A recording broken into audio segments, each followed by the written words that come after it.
Hello everybody, welcome back to another video from HSTV, and in today's video, as you can see by the video title, I'm going to be giving you a step-by-step guide on how you can study at medical school and succeed.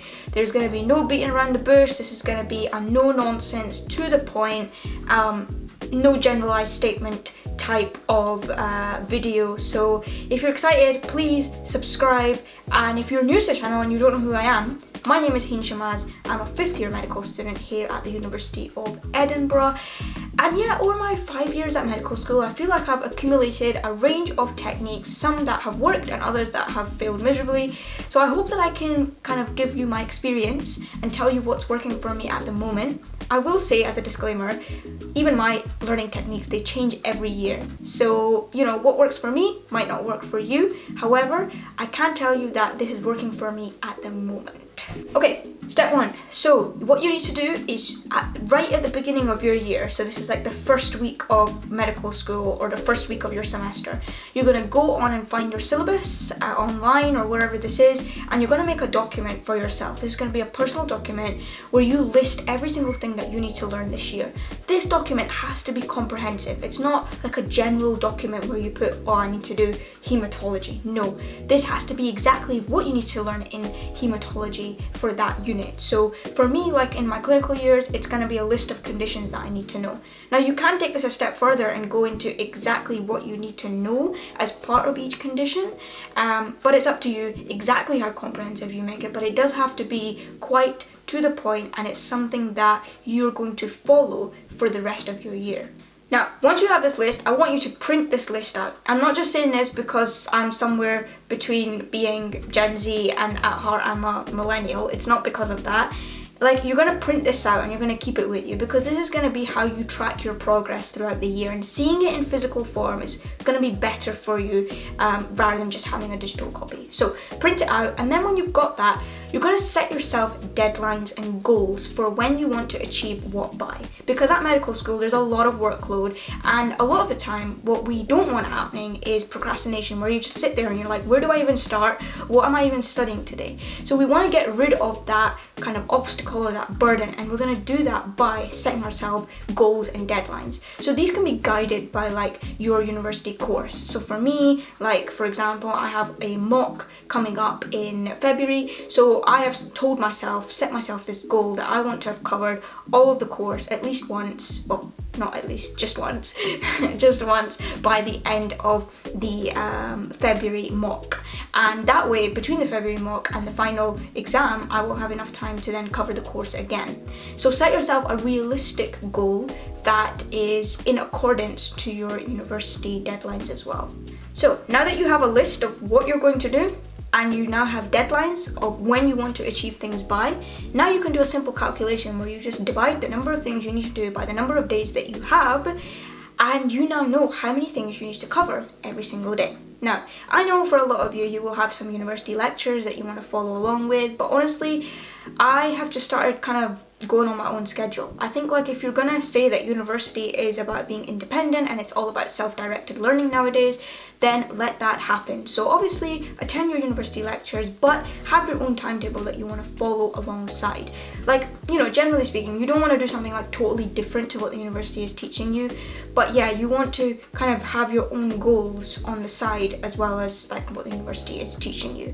So what this means is that you will realistically, now this is the key word, realistically tell yourself that I'm going to study 3 conditions a day, 4 conditions a day, whatever it is, in order to reach my goal of doing everything by the end of February, or whatever this goal is going to be. Now for me, I always factor in holidays. I always factor in that I'm not going to be studying every day. So for me, I have like a 6-day studying week. So I don't say I'm going to study every day. I give myself 6 days, and even in those 6 days, sometimes I drop it down to 5 days, because I know that I'll have like catching up to do. Some days I'll be exhausted from placement, so my studying will not be as effective. So you have to factor that in. And another way to factor that in is to say that holiday weeks, you're not going to schedule any studying. And what will generally happen is that, okay, great, if you've been meeting all your studying goals, then you'll have a holiday, great. But if you've not, then that gives you a few days to catch up on whatever you have missed. So don't counting your holiday days, and have your studying week not like 7 days, have it like 5 or 6 days. Okay, great. So now you have your what you're gonna study, you've got your when you're gonna study it. So now it's all about the how. How are you going to study this? And step one for this is going to be to pick your resources. And this is like preventing another procrastination opportunity, okay? Because you're going to pick 2 or 3 resources at the start of the year that you are just going to stick to. So for me personally, I recommend things like passmed, I recommend Zero to Finals. You can use Davidson's Principles and Practices of Medicine, as well as the university lectures. Great. I've picked my resources, so every day when I log onto my computer and I'm going to start my studying session, I know exactly what tabs I need to have open. I'm not going to be wandering about aimlessly looking at different resources that I'm not sure will work. These are resources for me that I've tried and I know they work, so that's what I'm going to stick to.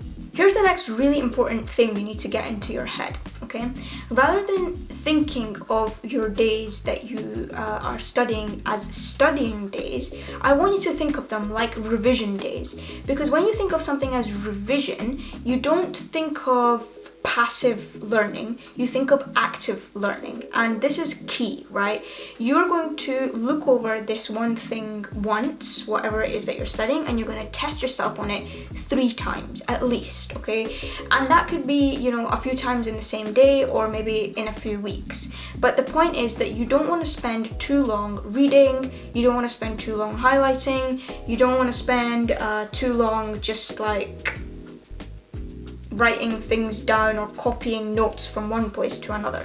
Like, that is passive learning, and that's not going in, right? If you looked away from your work for a few seconds and somebody asked you a question, the chances are you're not going to really be able to recall anything from any of those techniques. So the way to learn, if you have stuff that you just need to memorize, right? This is just annoying things that you just need to learn off by heart. Just use the classical, you know, read, cover it up, write it down and repeat technique until you have that thing memorized. Then write it up on a whiteboard, you know, shout it from the rooftop, or, you know, do whatever you need to do to get that thing memorized, okay? And then the really, really crucial thing, and the good thing is with medicine, there's a lot of these available. Questions. Question banks are key. Passmed is a lifesaver when it comes to question banks. It's a good question bank. I highly recommend it, and personally I use the revision feature on it as well, where I can actually create my own subset of questions depending on what I'm studying that day. I will make a separate video on how to use passmed as like a resource, because there's lots of features on there that people just don't know about. But you know, for me, if I'm going over a topic, I will study it, I will do the whole read, cover, you know, write, repeat, all that stuff. Then I will make a mind map on it. So a mind map helps me to get all the information down and make all the links, right? So I will not look at it, I'll see, okay, let's see what I remember, and I'll just make a mind map of everything that I remember. And I'll do that a few times until I have that topic drilled down, I think. And then, most importantly, I will go and do the questions on that topic to really see if I can apply my memorization, or I can apply my knowledge that I've just learned. And that's pretty much it. If you manage to do all of that about 5 or 6 days a week consistently, there's no reason why you would not succeed at medical school. Consistency is key. You can't just do this for 2 or 3 weeks and then give up, right? But the good thing is that when you have these goals in place, you have a goal for the day, the chances are you're going to complete that goal before you go to sleep at night, right? And this is why it's really important to be realistic as well with your goals. Like, that initial stage that I was talking about is the most important, because it's going to guide everything else. So if you set yourself really unrealistic goals and be like, I'm going to cover 10 conditions every day, chances are you're going to be doing that for a couple weeks, and then you're going to give up and everything is going to collapse. So, you know, you need to start with the right foot, and everything else will lead and follow on with that.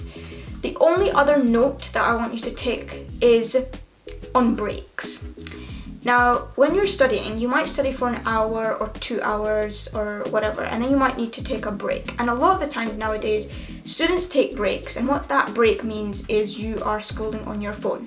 And when you go back to studying, you're just not finding the studying interesting anymore, and you just can't focus. So it's really important that when you take breaks, try to do something less stimulating than studying, because when you go back to studying, you find it boring and you don't get that same dopamine hit of learning new information, so then you are more likely to procrastinate and lose focus. So on your breaks, I would highly recommend, mindfulness, meditation. For me, like praying is really important. So things like that which calm your mind, they do take it off the studying, but at the same time it's not this like constant flow of new information being hit at you from like scrolling on Instagram or whatever. In fact, if you just cut scrolling out of your life completely, that's probably the way to go. Yeah. I was just about to end the video and then I remembered something else really important: flashcards. So there's been a big debate about using flashcards, whether they're good, whether they're not good. Anki, Quizlet, all these things, they seem to be very popular amongst medical students.